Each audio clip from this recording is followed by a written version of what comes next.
The tribal maps that I created are a continuation of a very long evolution during my life, starting from when I was a young kid, when my grandpa gave me a book called Custer and Crazy Horse at 6 years old. That opened my eyes to some of the atrocities that happened to the people here, and it made me question about my own tribe. And as I got older, you know, I would engage with the community. I'd go to powwows, I'd meet other Native people, and kind of try to understand their tribe's histories. Then I got involved in a lot of, you know, sacred sites issues. It makes me mad though, because it's like, here's the U.S. flag and the state of Oklahoma flag flying on Sequoia's property. I don't see how that pertains. You know, there should be a Cherokee Nation flag there, one of the Cherokee Nation flags of the time or something. Because just because this, you know, this is part of the state park system, it's just a way to control the history, you know. And it makes me wonder how much of the history isn't told inside this building when I see things like that. But that's probably just the activist in me.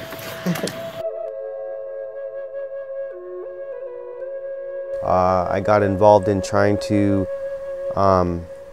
tell the truth at even my high school about, you know, Columbus Day or Thanksgiving. I challenged my teachers all through public school. I, you know, wrote essays that were from a Native perspective.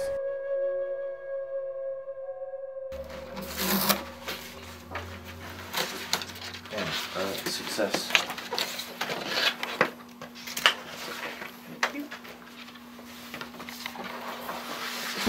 And one of the other interesting things I think that people forget about is, among all indigenous people, is that connection to that space and our sacred places being there and our creation stories being from there.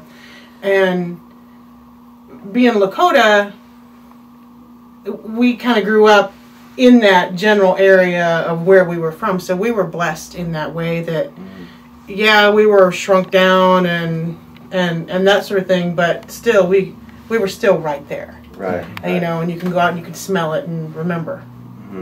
But some of these other people that are from so far away from where they came from, you know, it kind of gives them that idea of, well, hey, maybe I could go back to that place. Not that it's not all Indian land and not that it's not all sacred, but there's going to be some memory there. There is that tie. I know it, of the people to that land, and if they can get back to that, it would be good.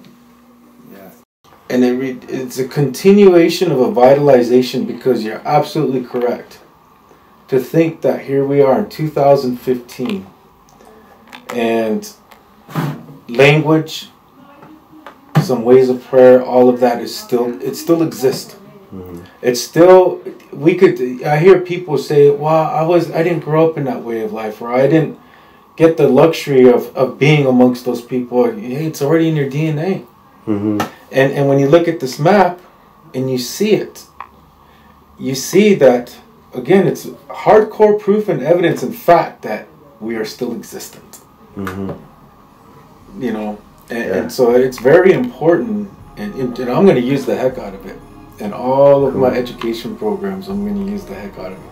I remember in high school, on the anniversary of Leonard Peltier being imprisoned, I put a poster, or a small 8x11 kind of poster on a vending machine.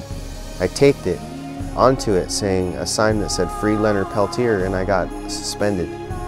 They told me I was vandalizing the school.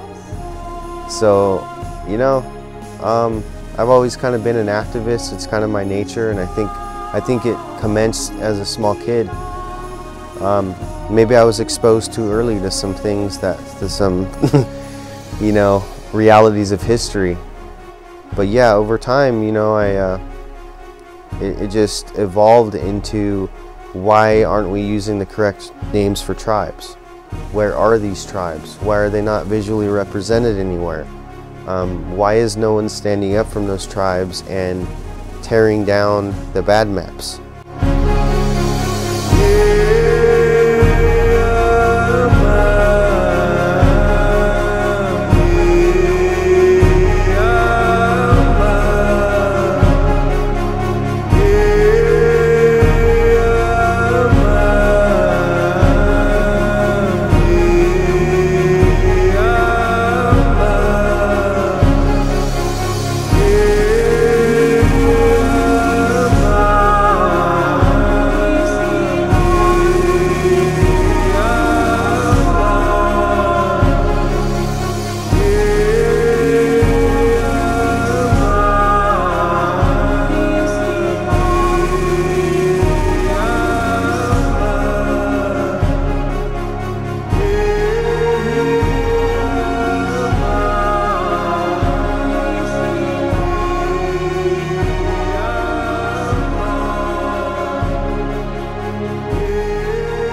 Gitli, dog.